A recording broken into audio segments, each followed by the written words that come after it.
नमस्कार दोस्तों, स्वागत है आपका एसडी आईएएस परिवार में। दोस्तों, जैसा कि आप जानते हैं कि एसडी में मेंस प्रोग्राम चलाया जा रहा है, जिसके अंदर वहां पे पूरा मेंस जो है आंसर राइटिंग के हिसाब से कवर करा रहे हैं। यानी कि आपके सभी सब्जेक्ट को हम आंसर राइटिंग के हिसाब से यहाँ पर कवर करा रहे हैं। डेली आपके लिए 4 क्वेश्चन आते हैं। इनमें 2 क्वेश्चन जो है हम सुबह 9 बजे वीडियो आपको डिस्कशन करते हैं, आपको बताते हैं। 6 बजे एक वीडियो आती है जिसके अंदर हम अन्य सब्जेक्ट के 2 क्वेश्चन के आपके साथ डिस्कशन करते हैं, आपको बताते हैं कि हाँ, इनके कैसे लिखा जा सकता है। तो आपके पूरे जो सब्जेक्ट हैं वो आंसर राइटिंग के हिसाब से यहाँ पर कवर कराए जाएंगे। आज के कौन से इंपॉर्टेंट क्वेश्चन हैं, आइए देखते हैं। आईआर का सेशन आज क्लास जो है आईआर के ऊपर क्वेश्चन होने वाले हैं, तो आइए देखते हैं कि वो क्वेश्चन कौन से हैं, कौन से वो इंपॉर्टेंट क्वेश्चन हैं। ठीक है, G20 में अफ्रीका के शामिल होने के बाद जो है अफ्रीका और विश्व पर, वर्ल्ड पर संभावित विकास तथा चिंताओं पर हमें चर्चा करनी है। अब आपने न्यूज तो बहुत सुनी होंगी, G20 ये, G20 वो, G20 का कुछ भी बहुत सारी चीजें चली होंगी।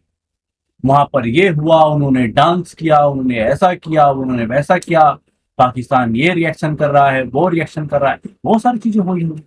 और शायद बहुत लंबा टाइम पीरियड कुछ जो है उम्मीदवार का वहां पर गया भी होगा।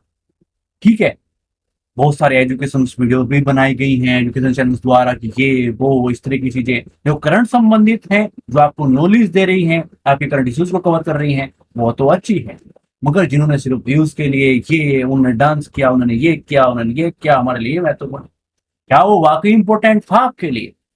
मैं हर पॉइंट पे आपको ये समझाता चलता हूं। अब क्वेश्चन आया है कि G20 में अफ्रीका में शामिल होने के बाद जो है अफ्रीका और विश्व को संभावित विकास तथा चिंताओं पर चर्चा कीजिए।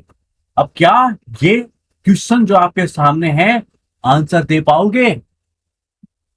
सोचिएगा, आप दे पाओगे? जब मैं आपको बता दूंगा सब कुछ, आप तो दे पाओगे, और जिन्होंने अच्छे से स्टडी की है वो भी दे पाएंगे। मगर यदि आपने कुछ एजुकेशन चैनल पर, न्यूज पर इधर उधर आप घूमते रहे हैं G20 के उस पे, अपने सच्चे मन से, किसी को बताने की जरूरत नहीं है, अपने सच्चे मन से अपने दिल में ये बात सोचिएगा कि क्या मैं इस क्वेश्चन का आंसर लिख सकता हूं। और यदि जिनका भी ये आंसर है अपने लिए कि नहीं, नहीं लिख पाऊंगा, तो वो सोचिएगा कि आपको किन लोगों की जरूरत है और आपको क्या करना चाहिए। क्या वाकई आप सही ट्रैक पर हैं? क्या कुछ एजुकेशन चैनल्स आपको सही ओर ले जाते हैं? आपके साथ कौन न्याय कर रहा है? आपकी सफलता और आपके बीच में कौन दूरी घटा रहा है और कौन दूरी बढ़ा रहा है? जो नीचे आप व्यूज देखते हैं कि लाखों में हैं, मिलियंस में हैं, हजारों में हैं, वो आपको काफी बार अच्छा लगता है कि कुछ तो बताया ही है, काम तो आएगा। और जहां पर जो है कुछ ही व्यूज होते हैं, उनमें आप जो है जज करना स्टार्ट कर देते हैं कि क्या ही बताया होगा और क्या ही होगा। मगर आप अपने आप से क्वेश्चन कीजिए कि जो ये बच्चे आंसर, जो भी उम्मीदवार हैं जो ये आंसर नहीं लिख, जिनका ये है, जिनका भी आंसर ये है कि सर नहीं, मैं नहीं लिख पाऊंगा, वो सोचेगा कि आपको कौन से एजुकेशन चैनल की जरूरत है जो आपके और आपकी सफलता के बीच की दूरी घटा रहा है, आपको उस और वे चीजें बताता है जो आपका मेंस क्रैक कराएंगी और जो आपको उलझनों में डालेंगी, आपको कहानियां बता के आपसे ही आपका टाइम लेते हैं, जो आपका बहुत इंपॉर्टेंट चीज होती है उसको ले लेते हैं। ठीक है, तो किस चीज की आपकी चॉइस करनी है आप पे निर्भर है। ठीक है, सिलेक्शन लेना है, अपने और अपनी सफलता के बीच की दूरी को घटाना है, कम करते चलना है, अपनी तैयारी को अच्छे करना है, किस वे में चलना है, आपकी जिम्मेदारी। दूसरा क्वेश्चन देखते हैं। अपने पड़ोसियों के प्रति जो है भारत की विदेश नीति का मूल्यांकन करते हुए बताइए कि यह समय के साथ किस प्रकार विकसित होती चलेगी। तो पूरा एक वे बताना है शुरुआत से और लास्ट वर्तमान तक की वे कैसे चीजें विकसित होती चलेगी, कौन कौन सी ऐसी घटनाएं हुई, क्या क्या हमने किया, क्या क्या रीतियां अपनाई, वो सब कुछ बताएंगे। पहले बात करेंगे उस पर जो करंट के अंदर बहुत ही इंपॉर्टेंट है। जैसे कि मैं आपको बोला था कि क्वेश्चन उस टॉपिक से कैसे भी हो, आईआर जो है बहुत अधिक डिपेंड होता है, बहुत सारे जो सब्जेक्ट होते हैं वो बहुत ज्यादा डिपेंड होते हैं करंट पर। और बहुत बड़ी परसेंटेज में क्वेश्चन जो है वो ट्रेडिशनल पूछे जाते हैं। क्वेश्चन डायरेक्टली कुछ करंट से ही पूछे जाते हैं और कुछ वो ट्रेडिशनल पूछे जाते हैं, यानी कि ट्रेडिशनल और करंट को मैच करके क्वेश्चन क्रिएट किए जाते हैं। तो आपके लिए तैयारी के लिए क्या चीज इंपॉर्टेंट है, ये ध्यान दीजिएगा। यहाँ पर सभी क्वेश्चन कवर कराएंगे, चाहे करंट के हो, ट्रेडिशनल हो और ट्रेडिशनल हो। ठीक है, कुछ नहीं छोड़ने वाले हैं। आइए शुरुआत करते हैं। देखिए, G20 में अफ्रीका में शामिल होने के बाद जो है, जो अफ्रीका है, जो पूरा यूनियन है, वो विश्व को संभावित विकास, ठीक है, तथा उसकी चिंताओं पे हमें चर्चा करनी है। तो अफ्रीका के लिए क्या महत्वपूर्ण होगा, ठीक है, संक्षिप्त में शुरुआत में परिचय देंगे। परिचय हो जाएगा, उसके बाद क्या करेंगे, बेनिफिट बताएंगे, इनको क्या क्या बेनिफिट मिलेगा, संभावित विकास का क्या होगा, किसका, उस यूनियन का, अफ्रीका का। ठीक है, फिर चिंताओं की बात करेंगे अफ्रीका के लिए, और चिंताओं की बात करेंगे विश्व के लिए, और उनके लिए बेनिफिट चीजें भी बताएंगे। ठीक है, और फिर निष्कर्ष की ओर चले जाएंगे। तो पूर्ण रूप से कैसे पॉइंट टू पॉइंट आसान भाषा में हमें ये चीज लेके चलना है, आसान भाषा में आपके पास पहुंचा देना है। तो आइए देखते हैं, शुरुआत करते हैं। G20 जो है 19 देशों और यूरोपीय संघ के बीच में जो है वैश्विक आर्थिक और वित्तीय सहयोग का एक मंच है। इसकी वैश्विक सकल घरेलू उत्पाद में लगभग कितना, 80%, वैश्विक व्यापार में 75%, वैश्विक जनसंख्या में 60% की हिस्सेदारी है। क्योंकि जिस चीज की हम बात कर रहे हैं उस चीज के बारे में बताना इंपॉर्टेंट है। G20 की बात हो रही है तो संस्कृत परिचय देते हुए शुरुआत करेंगे। हालांकि दिल्ली में 2023 में G20 शिखर सम्मेलन में अफ्रीका महाद्वीप के 55 देशों का एक अंतर सरकारी संगठन जो है अफ्रीकी यूनियन के स्थायी सदस्य के रूप में सूची में शामिल करने के आमंत्रित किया गया। तो जिस चीज का जिक्र हुआ वो हमने जिक्र यहाँ भी कर दिया अपने प्रश्न में। इस कदम का अफ्रीका और विश्व को संभावित विकास और चिंताओं पर हमें प्रभाव पड़ेगा। ठीक है, अब इसकी लास्ट लाइन में हमारे जो आगे बताने वाले हैं उसकी पृष्ठभूमि है, क्योंकि हम इन्हीं चीजों पर बात करने वाले हैं, विकास और चिंताओं पर, चाहे वो अफ्रीका पे पड़ता हो या विश्व पर, दोनों की बात करेंगे। ठीक है, क्योंकि दोनों पे इफेक्ट पड़ेंगे, दो चीजें आपस में कनेक्ट हुई हैं। तो कुछ अच्छा होगा तो दोनों के साथ होगा, कुछ प्रॉब्लम्स हो सकती हैं, सामने आ सकती हैं, तो वो दोनों की आएंगी, क्योंकि दो चीज कनेक्ट हुई हैं आपस में। ठीक है, तो आइए उन्हीं चीजों के बारे में बात करेंगे, पॉइंट टू पॉइंट आसान भाषा में चीजों को समझ जाएंगे और लिख देंगे एक अच्छा सा आंसर। ठीक है, अफ्रीका के लिए जो है G20 में शामिल होने के लिए क्या क्या लाभ हो सकते हैं, तो उन, देखिए मैंने कुछ पूछा क्या, ये बेनिफिट्स है, लीजिए क्या बताओ, कैसे बताओगे, पैरे लिखोगे पूरे पूरे, नहीं, कहानियां लिखोगे, नहीं, 2 4 5 जो भी है वो पॉइंट्स बता के काम को खत्म कीजिए। लीजिए 4 पॉइंट है, लीजिए 5 पॉइंट है, लो भी 5 पॉइंट, 4 पॉइंट, 3 पॉइंट, ये खत्म, 1 फिट वाला पार्ट जो है वो खत्म। ठीक है, तो ऐसे ही करते हैं। यह अफ्रीका को उन वैश्विक चिंताओं से निपटाने के लिए जो है परिप्रेक्ष्य दे सकता है जो उसके हितों को जो है प्रभावित करते हुए, जैसे कि व्यापार, ऋण राहत, जलवायु परिवर्तन, स्वास्थ्य सुरक्षा और परामर्श। ठीक है, यह बाजारों में निवेश, प्रौद्योगिकी, बुनियादी ढांचे आदि तक जो है पहुंच जो है वो सुविधा प्रदान करके वैश्विक अर्थव्यवस्था में अफ्रीका के एकीकरण को बढ़ावा दे सकता है। ये बेनिफिट नजर आ रहे हैं किसके, अफ्रीका के। यह वैश्विक मामलों पर एक साझा एजेंडा है।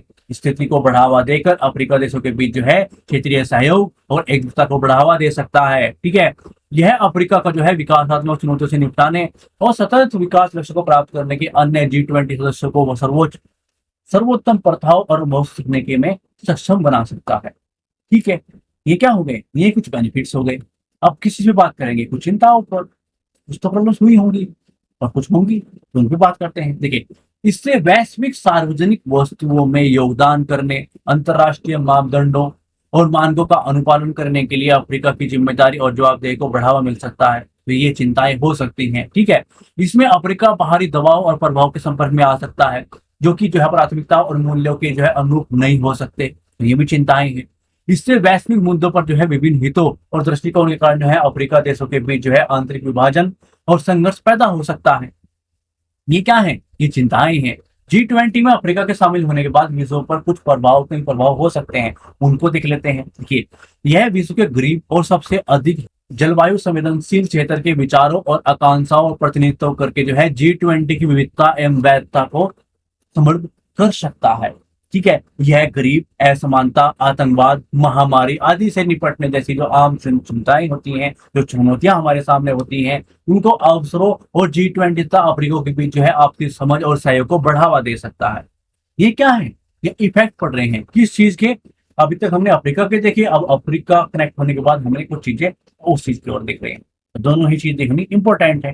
ठीक है, यह विकसित और विकासशील दोनों देशों में जो है संसाधन जुटाकर सतत विकास एजेंडा 2030 जलवायु परिवर्तन पर पेरिस समझौते के कार्यान्वयन के समर्थन कर सकता है। तो ये सब पॉइंट्स क्या चीज बताते जा रहे हैं कि भाई हमने चिंताएं हैं, जो चुनौतियां हैं वो देख ली अफ्रीका के लिए, और फिर वैश्विक प्रभाव देख लिए, विश्व पर क्या प्रभाव पड़ेगा, ठीक है, उस चीज का क्या इफेक्ट हो सकता है, क्या क्या चीजें प्रभाव पड़ सकता है, अफ्रीका को क्या बेनिफिट मिलेंगे वो देख लिया और उसकी शुरुआत कर ली।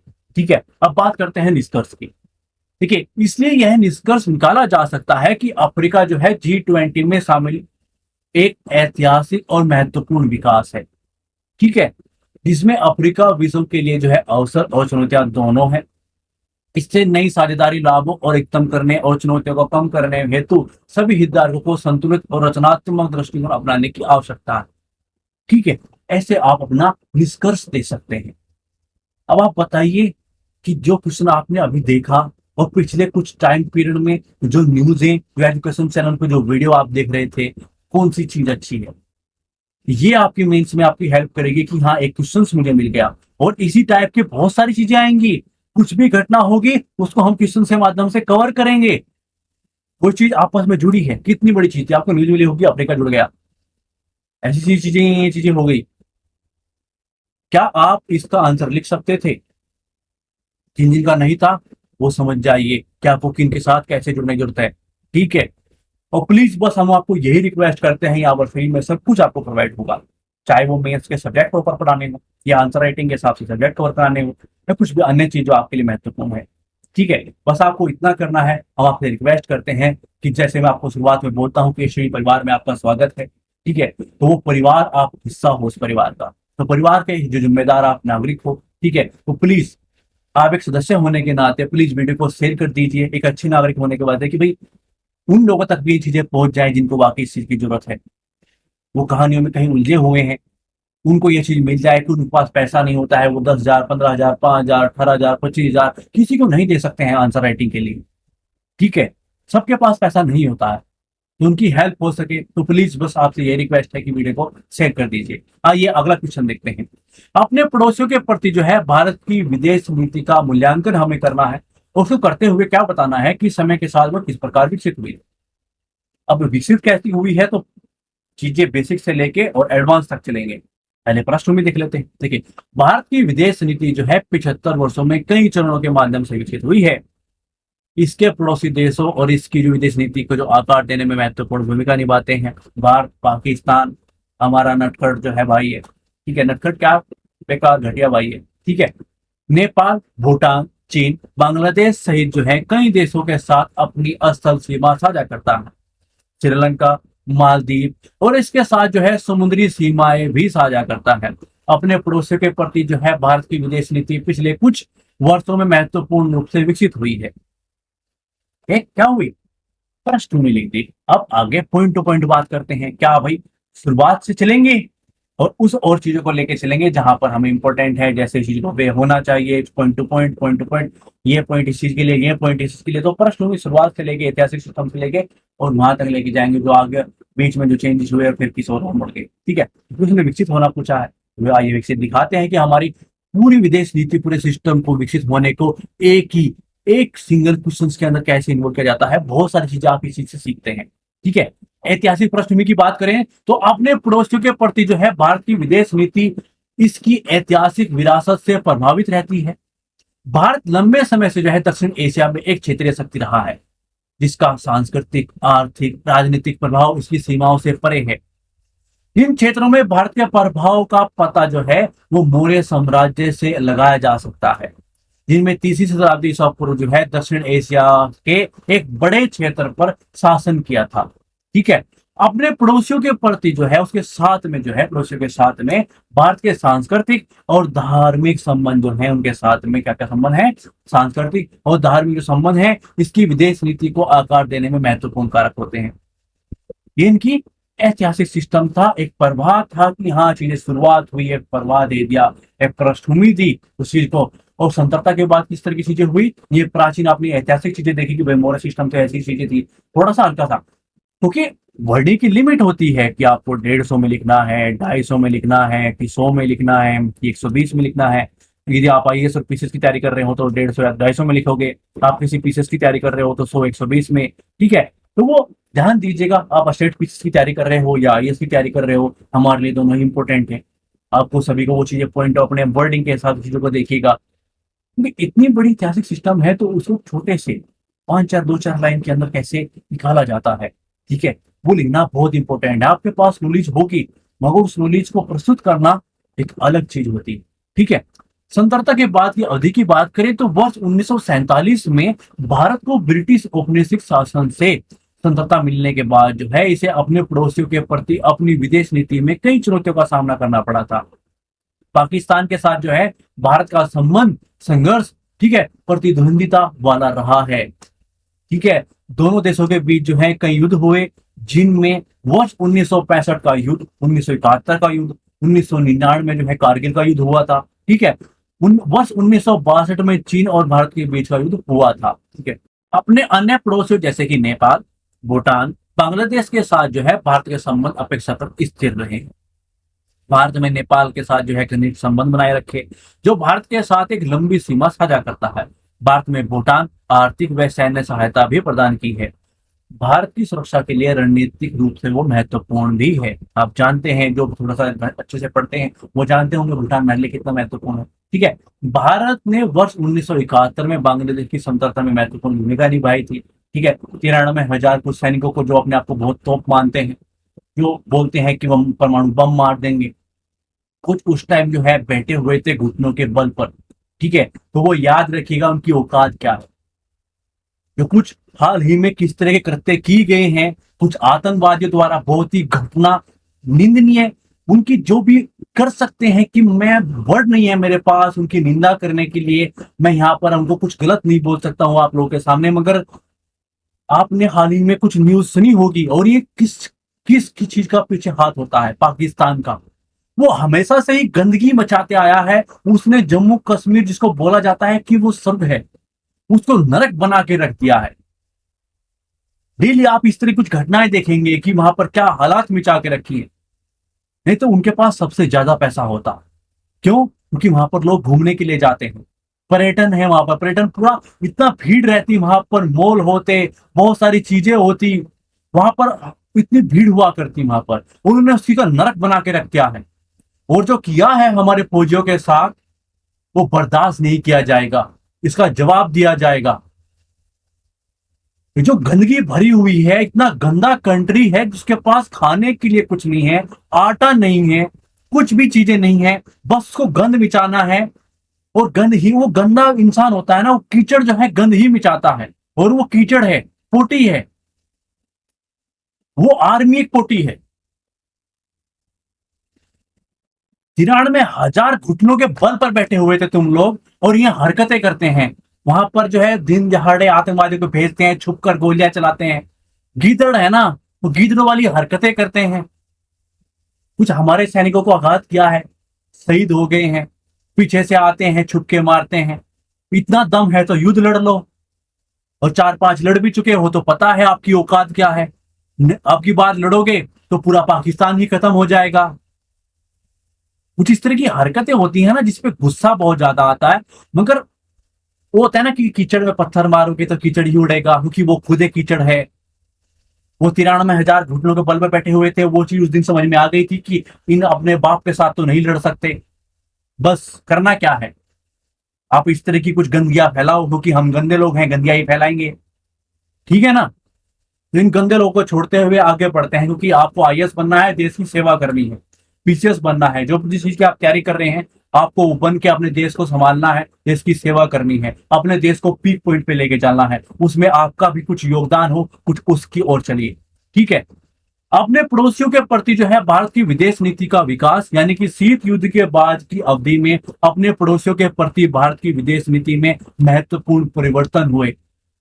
आर्थिक एकीकरण की बात करें तो भारत ने अपना ध्यान जो है आर्थिक सहयोग, क्षेत्रीय एकीकरण की ओर हस्तांतरित किया। हम जो इस तरह के कृत्य करते हैं क्योंकि हमारी संस्कृति ऐसे है, हमारे जो है संस्कार ऐसे हैं कि हम अपने आप और अन्य हमारे जो सहयोगी हैं, अपने पास के जो पड़ोसी लोग हैं, हमारे कंट्री हैं, उनके साथ आगे बढ़ना चाहते हैं। मगर कुछ पड़ोसी हमारे इस तरह के हैं जो गंदगी है, जो भी देश के लिए काम आए हैं, जो देश के अभी शहीद हुए हैं, उनको सलूट है HSTD का मेरा, उनको हाथ जोड़ के नमन है कि वो लोग हैं जिन पे हमें गर्व है, वो जिन उनका नाम सुनते दिल में गर्व का भावना पैदा होती है कि ऐसे जो शहीद, ऐसे लोग हमारी कंट्री का, उनकी कंट्री में हम पैदा हुए हैं जहां पर ऐसे लोग रहते हैं। हमारे फौजी जो हैं हमेशा हमारे लिए गर्व की भावना पैदा करते हैं। तो सलूट होता है। और ये जो गंदगी है इसको जल्दी सफाई पहले तो खुद ही खत्म हो जाएगा। वो बोलते हैं ना कि गीता में बोलते हैं कि भाई जिसका जन्म हुआ है उसकी मृत्यु होनी आवश्यकता है, और वो होगी, होके रहेगी। ठीक है, तो पाकिस्तान का जन्म हुआ है, खत्म भी हो जाएगा, ज्यादा टाइम पीरियड रहा भी नहीं है, 5-10 साल का खेल है, खत्म हो जाएगा। भूख के मारे खत्म होंगे या वैसे खत्म होंगे, कुछ ना कुछ तो कारण घटित होंगे और वो खत्म हो जाएगा क्योंकि उसका जन्म हुआ है। किसी ने सुना है कि भारत का जन्म हुआ है? नहीं। ठीक है, आगे बढ़ते हैं। भारत में अपने पड़ोसियों के साथ जो है मुक्त व्यापार समझौता पर हस्ताक्षर किए हैं, जिसमें दक्षिण एशियाई मुक्त व्यापार समझौता। ठीक है, इस तरह की चीजें हम करते रहते हैं, हमारी वो संस्कृति है, हमारे वो स्वभाव है। ठीक है, आगे बात करते हैं, कुछ इस तरह की चीजें देखते हैं जिससे हमारी बातें सिद्ध होती हैं कि कैसे शुरुआत से लेकर और कैसे हमारी जो विदेश नीति है वो विकास होती चली गई।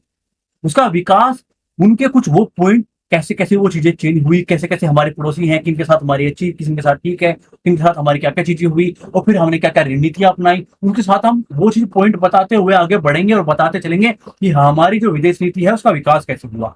ठीक है, नेबरहुड फर्स्ट पॉलिसी, भारत ने अपने पड़ोसियों के साथ जो है अपने संबंधों को मजबूत करने के लिए कई पहले की हैं। ठीक है, वर्ष 2014 में भारत सरकार द्वारा शुरू की गई जो है नेबरहुड फर्स्ट पॉलिसी द्वारा भारत ने अपने जो है पड़ोसियों से अधिक प्राथमिकता देना शुरू किया है। इस नीति का उद्देश्य यह है कि अपने पड़ोसियों के साथ जो है कनेक्टिविटी, व्यापार बढ़ाने के साथ साथ जो है लोगों के बीच संपर्क बढ़ाना है। भारत में अपने पड़ोसियों के देशों के साथ जो है सड़कें, रेलवे, बिजली संयंत्र निर्माण सहित कई विकासशील परियोजनाएं शुरू की हैं। ठीक है, रक्षा सहयोग की बात करें तो भारत अपने पड़ोसियों के साथ जो है संबंध बाहरी कारकों में से भी प्रभावित हुए हैं, जैसे कि इस क्षेत्र में चीन का उदय हुआ। भारत ने अपने पड़ोसियों के साथ जो है संबंधों को मजबूत करके इस क्षेत्र में चीन के प्रभाव को संतुलित करने का कार्य किया है। भारत ने अपने पड़ोसियों के साथ जो है कई रक्षा समझौतों पर हस्ताक्षर किए, जिनमें भारत नेपाल शांति, ठीक है, मैत्री संधि है, ठीक है, भारत भूटान मैत्री संधि है। तो वो सब हम देख रहे हैं, क्या क्या देख रहे हैं कि भाई ये पॉइंट है, ये कुछ पॉइंट लिख दीजिए। रक्षा संधि की बात करें तो किसके कारण वो चीज हुई और क्यों कर रहे हैं? चाइना को काउंटर करने के लिए, क्योंकि वो इस तरह कुछ हरकतें करता है, और फिर उसे काउंटर करने के लिए हम कुछ कंट्री के साथ समझौते करते हैं। वो चीज दर्शाते हुए दिखा रहे हैं कि भाई अपनी विदेश नीति कैसी रही है, किस टाइम पीरियड पे, और हमने क्यों किस लिए किया है, और हमारी विदेश नीति कुछ इस तरह के कारणों की वजह से हमने ये इनिशिएटिव लिए और फिर हमने ये कार्य किया और हमारी विदेश नीति जोर गई। ठीक है, तो पूरा एक प्रभाव होना बहुत इंपॉर्टेंट है। भारत में बांग्लादेश, मालदीव सहित अपने पड़ोसियों की क्षमताओं को बढ़ाने के लिए जो है सैन्य सहायता भी प्रदान की है। ठीक है, तो हमने क्यों की है, किस लिए की है, क्या कार्य किए हैं, और हमारी विदेश नीति किस तरह की रही है। ठीक है, आइए अब निष्कर्ष की बात करते हैं। देखिए निष्कर्ष में हम क्या लिख सकते हैं, वो अपनी सारी चीजें हम बता चुके हैं, तो निष्कर्ष की ओर चलते हैं। अपने पड़ोसियों के प्रति जो है भारत की विदेश नीति समय के साथ विकसित हुई है। शीत युद्ध के बाद जो है इस अवधि में भारत ने अपना ध्यान जो है आर्थिक सहयोग और क्षेत्रीय एकीकरण की ओर हस्तांतरित कर दिया। भारत ने अपना रक्षा समझौता जो है वो हस्ताक्षर करके अपने पड़ोसियों के सैन्य सहायता प्रदान करने के, ठीक है, वो सैन्य सहायता प्रदान की। हमने क्या किया? सैन्य सहायता प्रदान की, और इस क्षेत्र में चीन के प्रभाव को संतुलित करने का प्रयास किया। कुल मिलाकर अपने पड़ोसी के प्रति जो है भारत की विदेश नीति, व्यवहार और सिद्धांत मिश्रण नहीं है। ठीक है, उस चीज का मिश्रण उस चीज में रहा है, जिसमें क्षेत्रीय स्थिरता बनाए रखने, आर्थिक सहयोग को बढ़ावा देने ध्यान केंद्रित किया गया है इस चीज की ओर। ठीक है, अपने पड़ोसियों के साथ जो है भारत के संबंध इसकी विदेश नीति का एक महत्वपूर्ण पहलू बनकर रहे हैं। भारत अपनी सुरक्षा और समृद्धि सुनिश्चित करने के लिए इस क्षेत्र में जटिल भू राजनीतिक गतिशीलता पर ध्यान देने की आवश्यकता होगी हमें। ठीक है, क्योंकि उस तरह की चीजें हमें दिखाई देती हैं। कुछ हरकतें चाइना करता है, कुछ हरकतें गंदगी करता है जिसका नाम पाकिस्तान है। ठीक है, और चाइना भी एक गंदगी है। तो वो ये दोनों मिलकर कुछ चीजें करते रहते हैं, इस माहौल को जो है असंतुलित करने का प्रयास करते हैं, और भारत को जरूरत है कि वो कुछ इस तरह का इनिशिएटिव ले पड़ोसियों के साथ मिलकर कि जिसका पूरा क्षेत्र जो है वो संतुलन की भावना में रहे और चीजें कुल मिलाकर आपस में बढ़कर आपस में हम जो है आप पर बढ़े। ठीक है, कुछ इस तरह के इनिशिएटिव लेने की जरूरत है। तो किस चीज को कैसे लिख सकते हैं, कौन कौन से पॉइंट होते हैं, कितनी आसान भाषा में लिख सकते हैं, वो आप देखते हैं। ठीक है, तो हमारा प्रयास आपको कैसा लग रहा है प्लीज कमेंट बॉक्स में जरूर लिखिएगा, वीडियो को लाइक कीजिएगा, चैनल को सब्सक्राइब कर लीजिएगा, और प्लीज वीडियो को शेयर कीजिएगा। थैंक्स फॉर वॉचिंग, धन्यवाद।